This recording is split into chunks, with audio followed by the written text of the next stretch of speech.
Welcome all of you. आप सभी का स्वागत है हमारे इस नेक्स्ट वीडियो में, जिसमें हम आज केंद्रीय बजट 2026-27 से संबंधित 30 MCQ क्वेश्चन देखेंगे, जो आगामी प्रतियोगी परीक्षाओं के लिए बहुत ही इम्पोर्टेंट है। भविष्य में जो भी एग्जाम होंगे इनसे संबंधित प्रश्न जो है उसमें रहता है, तो इसे ध्यान पूर्वक देखें। इसमें से अगर एक दो प्रश्न भी आपको एग्जाम में मिल जाए तो 1-2 नंबर का भी बहुत बड़ा रोल होता है। तो चलिए बिना देर किए हुए हम शुरू करते हैं। एक चीज और बता दें कि इसके बाद हम एक और वीडियो लेकर आएंगे जिसमें केंद्रीय बजट से संबंधित फंडामेंटल होगा, उसे भी देखना न भूलें। तो पहला प्रश्न है कि केंद्रीय बजट 2026-27 संसद में किसने प्रस्तुत किया? ऑप्शन ए है श्री अमित शाह, बी है श्रीमती निर्मला सीतारमन, सी है श्री नरेंद्र मोदी और डी है श्री पीयूष गोयल। इस प्रश्न का सही उत्तर हो जाएगा ऑप्शन बी, श्रीमती निर्मला सीतारमन, जो हमारे वित्त मंत्री हैं। उन्होंने 1 फरवरी को 2026-27 का केंद्रीय बजट पेश किया। उन्होंने लगातार 9वीं बार ये बजट पेश किया और यह बजट जो है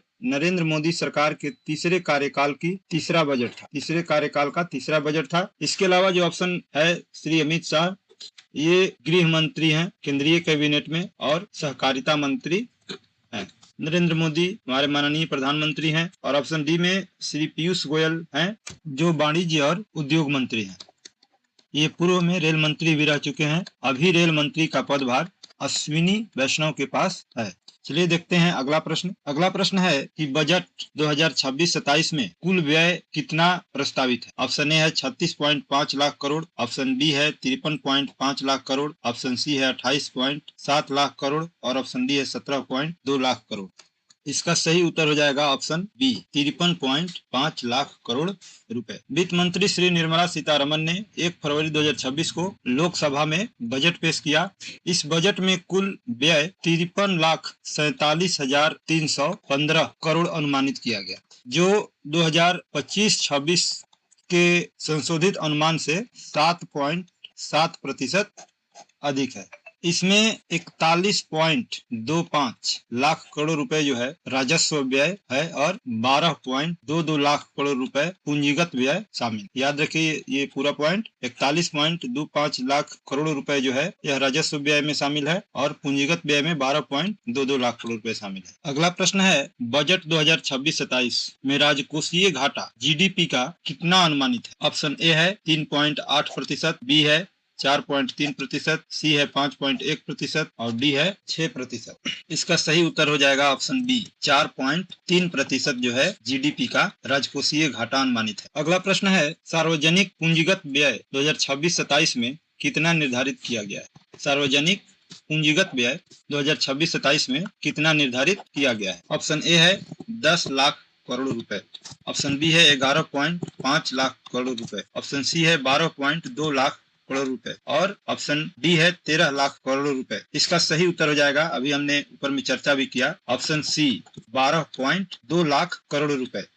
पूंजीगत व्यय के लिए एक बार और बता देते हैं, पूंजीगत व्यय के लिए 12.2 लाख करोड़ रुपए, जो 2025-26 के 11.2 लाख करोड़ रुपए से 9% ज्यादा है, निर्धारित किया गया। याद रखिए कि जो 2026-27 के केंद्रीय बजट में सार्वजनिक पूंजीगत व्यय 12.2 लाख करोड़ रुपए निर्धारित किया गया है, यह पूर्व में 2025-26 के जो बजट था उसमें 11.2 लाख करोड़ रुपए निर्धारित किया गया था। उससे अभी जो वर्तमान में जो निर्धारित किया गया है 12.2 लाख करोड़ रुपए, यह 9% ज्यादा है। और पूंजीगत व्यय के अलावा एक राजस्व व्यय होता है, तो राजस्व व्यय जो है वह 41.25 लाख करोड़ रुपए शामिल है। अगला प्रश्न है बायो फार्मा शक्ति पहल के लिए कितनी राशि आवंटित की गई है? ऑप्शन ए है 5,000 करोड़, ऑप्शन बी है 8,000 करोड़, सी है 10,000 करोड़ और डी है 15,000 करोड़। इसका सही उत्तर है ऑप्शन सी, 10,000 करोड़। यह राशि अगले 5 वर्षों के लिए प्रस्तावित है, जो बायोलॉजिक्स और बायोसिमिलर्स के घरेलू उत्पाद को बढ़ावा देगी। कैंसर, डायबिटीज जैसी गैर संक्रामक बीमारियों पर फोकस देना भी इसका एक उद्देश्य है। इसमें 3 नए, याद रखिए 3 नए NIPR संस्थान स्थापित करना और 7 जो मौजूदा हैं उनको अपग्रेड करना भी शामिल है। अगला प्रश्न है छठा, इलेक्ट्रॉनिक्स कंपोनेंट मैन्युफैक्चरिंग स्कीम का परिव्यय बढ़ाकर कितना किया गया है? ऑप्शन ए है 20,000 करोड़, ऑप्शन बी है 30,000 करोड़, ऑप्शन सी है 40,000 करोड़ और ऑप्शन डी है 50,000 करोड़। इसका सही उत्तर है option C 40,000 crore. Electronics component manufacturing scheme पर जो परिव्यय है वह बढ़ाकर 40,000 करोड़ कर दिया गया है। अगला प्रश्न है, कितने विरासत औद्योगिक क्लस्टरों के पुनरुद्धार की योजना है? ऑप्शन ए है 100, बी है 150, सी है 200 और डी है 250। तो इसका सही उत्तर है ऑप्शन सी 200। 200 विरासत औद्योगिक क्लस्टरों के पुनरुद्धार की योजना 2026-27 के केंद्रीय बजट में प्रस्तावित है। ये क्लस्टर टेक्सटाइल, एग्रो प्रोसेसिंग और अन्य क्षेत्रों से संबंधित। अगला प्रश्न है, एसएमई ग्रोथ फंड के लिए कितनी राशि प्रस्तावित है? ऑप्शन ए है 5,000 करोड़, बी है 7,500 करोड़, सी है 10,000 करोड़ और डी है 12,000 करोड़। इसका सही उत्तर है ऑप्शन सी 10,000 करोड़। याद रखिए, एसएमई ग्रोथ फंड के लिए 10,000 करोड़ राशि का प्रस्ताव है। अगला प्रश्न है, बजट 2026-27 में कितने नए हाई स्पीड रेल कॉरिडोर की घोषणा की गई है? ऑप्शन ए है 5, ऑप्शन बी है 6, ऑप्शन सी है 7 और ऑप्शन डी है 8। इसका सही उत्तर हो जाएगा ऑप्शन सी 7। 7 नए हाई स्पीड रेल कॉरिडोर की घोषणा की गई है। इसमें पहला है मुंबई पुणे, दूसरा है पुणे हैदराबाद, तीसरा है हैदराबाद बेंगलुरु, चौथा है हैदराबाद चेन्नई, पांचवा है चेन्नई बेंगलुरु, छठा है दिल्ली बनारसी और सातवां है वाराणसी सिलीगुड़ी। याद रखिए, मुंबई पहला है मुंबई पुणे, दूसरा है पुणे हैदराबाद, तीसरा है हैदराबाद बेंगलुरु, चौथा है हैदराबाद चेन्नई, पांचवा है चेन्नई बेंगलुरु, छठा है दिल्ली बनारसी, सातवां है बनारसी से सिलीगुड़ी। इसका कुल लंबाई लगभग 4,000 किलोमीटर है और इसके लिए 16 लाख करोड़ रुपए आवंटित किए गए हैं। चलिए देखते हैं अगला प्रश्न। अगला प्रश्न है कि नया आयकर अधिनियम कब से लागू होगा? ऑप्शन ए है 1 जनवरी 2026, बी है 1 अप्रैल 2026, सी है 1 जुलाई 2026 और डी है 1 अप्रैल 2027। इसका सही उत्तर है ऑप्शन बी 1 अप्रैल 2026 से नया आयकर अधिनियम लागू हो जाएगा। यह अधिनियम 1 अप्रैल 2026 से लागू हो जाएगा। तो चलिए थोड़ा इसके बारे में जान लेते हैं। यह आयकर अधिनियम 2025 को कुछ बदलाव करके इसको नए आयकर अधिनियम 2025 यानी जो नया ढंग से इस आयकर अधिनियम 2025 को बनाया गया है, इसमें मुख्य रूप से कानूनों को सरल बनाया गया है और अनुपालन बोझ को कम करने और डिजिटल प्रक्रियाओं को मजबूत करने पर केंद्रित है। अगला प्रश्न है, फ्यूचर्स पर एसटीटी बढ़ाकर कितना किया गया है? ऑप्शन ए है 0.02%, ऑप्शन बी है 0.03%, ऑप्शन सी है 0.05% और ऑप्शन डी है 0.10%। तो इसका सही उत्तर हो जाएगा ऑप्शन सी 0.05% कर दिया गया है। फ्यूचर्स पर पहले एसटीटी जो था वह 0.02% था, जिसको बढ़ाकर 0.05% कर दिया गया। एसटीटी का मतलब होता है securities transaction tax, securities transaction tax. अगला प्रश्न है, ऑप्शंस पर एसटीटी बढ़ाकर कितना किया गया है? ऑप्शन ए है 0.10%, बी है 0.12%, सी है 0.15% और डी है 0.20%।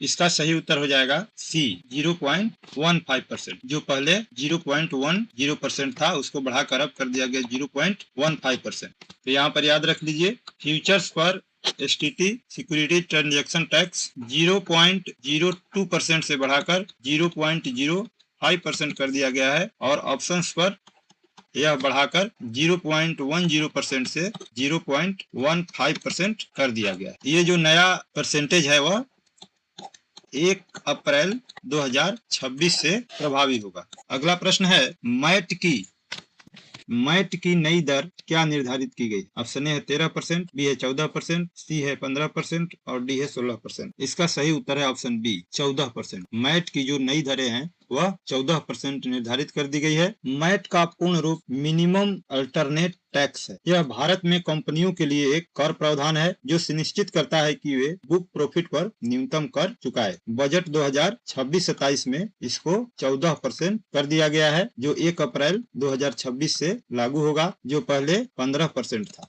याद रखिए, मैट का पूर्ण रूप है मिनिमम अल्टरनेट टैक्स। अगला प्रश्न है, एलाइड हेल्थ प्रोफेशनल्स तैयार करने का लक्ष्य कितने का है? What is the target number of additional allied health professionals. Option A है 50,000, बी है 75,000, सी है 1 लाख और डी है 1,50,000। इसका सही उत्तर हो जाएगा ऑप्शन सी 1 लाख। अगला प्रश्न है कितने क्षेत्रीय मेडिकल हब स्थापित किए जाएंगे। ऑप्शन ए है 3, बी है 4, सी है 5 और डी है 6। इसका सही उत्तर हो जाएगा ऑप्शन सी 5। 5 नए क्षेत्रीय मेडिकल हब स्थापित किए जाएंगे। अगला प्रश्न है दिव्यांग जन कौशल योजना का उद्देश्य क्या है। ऑप्शन ए है खेल प्रशिक्षण, ऑप्शन बी है उद्योग अनुकूल प्रशिक्षण, सी है विदेशी शिक्षा और डी है कृषि सहायता। इसका सही उत्तर है ऑप्शन बी उद्योग अनुकूल प्रशिक्षण, यानी दिव्यांग जन कौशल योजना का उद्देश्य है उद्योग अनुकूल प्रशिक्षण। अगला प्रश्न है प्रश्न संख्या 17 जो है इसमें हम कुल 30 प्रश्न देखेंगे, 30 MCQ प्रश्न देखेंगे। तो प्रश्न संख्या 17 है कि राज्यों को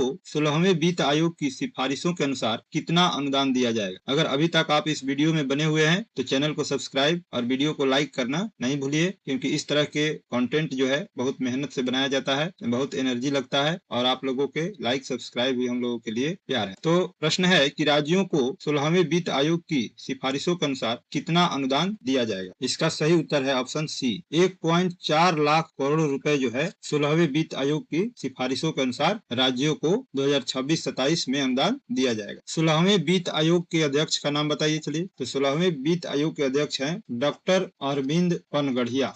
अगला प्रश्न है कैंसर की कितनी दवाओं को मूल सीमा शुल्क से छूट दी गई है। इसका सही उत्तर हो जाएगा ऑप्शन सी 17 दवाओं को मूल सीमा शुल्क से छूट दी गई है। अगला प्रश्न है सी फूड प्रोसेसिंग इनपुट्स के लिए शुल्क मुक्त आयात सीमा FOB मूल्य के कितने प्रतिशत तक बढ़ाई गई है। सी फूड प्रोसेसिंग इनपुट्स के लिए शुल्क मुक्त आयात सीमा FOB मूल्य के कितने प्रतिशत तक बढ़ाई गई है। ऑप्शन ए है 1%, ऑप्शन बी है 2%, ऑप्शन सी है 3% और ऑप्शन डी है 5%। इसका सही उत्तर हो जाएगा ऑप्शन सी 3%। सी फूड प्रोसेसिंग इनपुट्स के लिए शुल्क मुक्त आयात की जो सीमा है वह FOB मूल्य के 3% तक बढ़ाई गई। FOB का पूर्ण रूप फ्री ऑन बोर्ड है। यह एक अंतर्राष्ट्रीय व्यापार में एक इनकोटर्न है जिसका हिंदी में अर्थ होता है पोत पर्यंत निःशुल्क या जहाज पर लोड होने तक निःशुल्क। तो सी फूड प्रोसेसिंग में FOB मूल्य के 3% तक इनपुट शुल्क मुक्त आयात करने की सीमा निर्यातकों को कच्चे माल पर राहत देती है। अगला प्रश्न है क्वेश्चन 20